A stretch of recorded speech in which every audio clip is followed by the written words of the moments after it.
Movie yetu inatupeleka mpaka baharini. Hapa tunapata kumuona mvuvi mmoja, yani yeye kila akirusha nyavu anaambulia hola mpaka akakata tamaa. Mpaka akawa anajiuliza, hivi mimi nitakuwa na mkosi gani jamani? Lakini wakati akijiuliza maswali mengi, alitokea jamaa mmoja. Jamaa akajitambulisha kwake, akamwambia kwamba yeye ni shetani na kazi yake ni kusaidia watu wenye shida kama yeye yani. Lakini mvuvi yeye akawa anashangaa. Sasa jamaa akamtolea samaki mmoja baharini. Hiyo ni kumuonyesha kwamba yeye ana nguvu ya kuweza kumsaidia. Sasa bwana shetani akamtolea karatasi, akamwambia kwamba unatakiwa kusaini hii document na ndani ya muda wa miaka 10 wewe utaishi maisha ya raha unayotaka mwenyewe, lakini baada ya miaka 10 kuisha mimi nitarudi na nitaichukua roho yako. Basi bwana mvuvi akakubali kusaini ule mkataba na bwana shetani akamwaga, akamwambia tukutane baada ya miaka 10. Sasa baada ya kusaini mkataba, jamaa akaanza kupata samaki wengi na akafurahia kweli kweli, na bwana shetani alimwambia baada ya miaka 10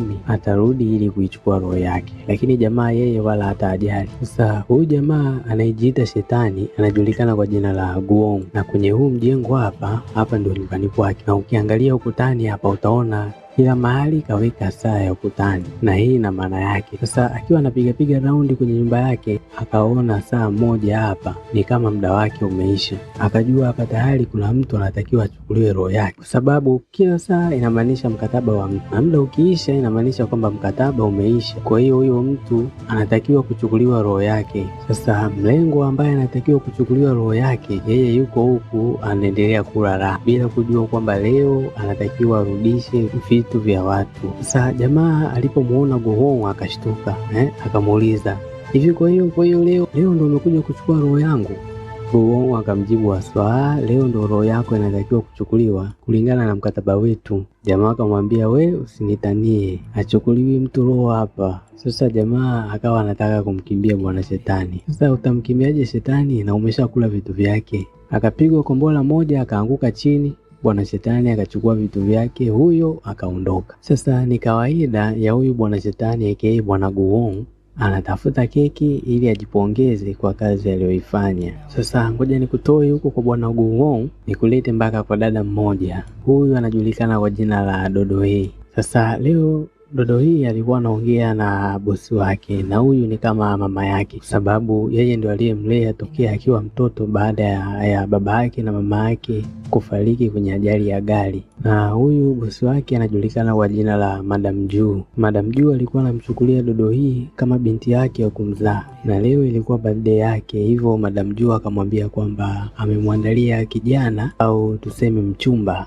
hivyo Dodo hii anatakiwa kwenda kuongea naye, na kama wakipendana basi watatakiwa kuoana. Basi bwana Dodo hii akaamua ondoke ili aende akamwone huyo mwanaume ambaye Madam Ju amemwandalia, na mwanaume mwenyewe ndio huyu hapa. Tunakuja kuonyeshwa upande wa pili, yani jamaa tayari kashawahi eneo la tukio. Yani badala ya Dodo hii kwenda kwa mwanaume ambaye Madam Ju alikuwa amemwandalia, alijikuta anaenda kwa Guong, bwana shetani huyu, na hayo ndo madhara ya kuwakutanisha watu wasiojuana. Sasa Dodo hii alipofika hapa akajua huyu ndo yule mchumba ambaye Madam Ju amemwandalia, lakini kiukweli sio yeye. Na alipomuona jamaa na keki akajua mwanaume si ndo huyu, anajua mpaka siku yangu ya kuzaliwa. Basi bwana wakapiga stori 2-3 pale, wakanywa vinywaji, moja moto moja baridi, kisha Dodo hii akaondoka. Baada ya kuondoka pale, Dodo hii akaenda mpaka ufukweni wa bahari, na kwa kweli alikuwa amewakumbuka baba yake na mama yake, kwani ni muda mrefu kweli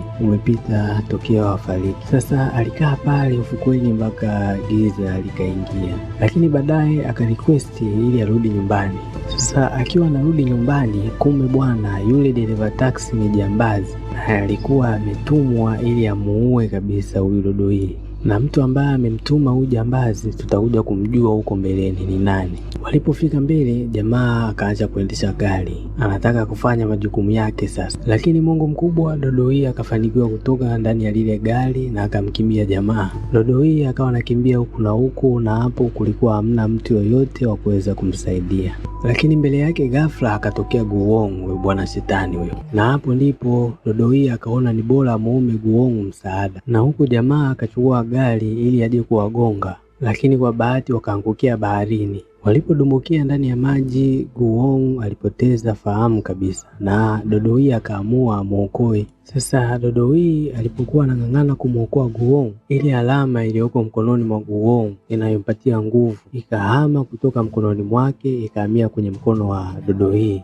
Na walipofanikiwa kutoka kwenye maji, jamaa alikuja kujihakikishia kwamba ni kweli ile alama inayompatia nguvu imeshahama kutoka kwake na imehamia kwa Dodowi. Kwa hiyo kufikia hapa jamaa hana maajabu tena, na hayo maajabu yamehamia kwa Dodowi. Na hapa ndipo inapokuwa mwisho wa episodi ya kwanza ya hii tamthilia yetu tamu inayojulikana kwa jina la My Demon, na inatuacha na maswali mengi. Je, mrembo Dodowi atabadilika na kuwa shetani? Je, na yeye ataanza kuwasainisha watu mikataba? Na ni nani aliyomuua Dodowi? Kwa hiyo ninakuomba sana usiache kufuatilia episodi ya pili. Kwaheri.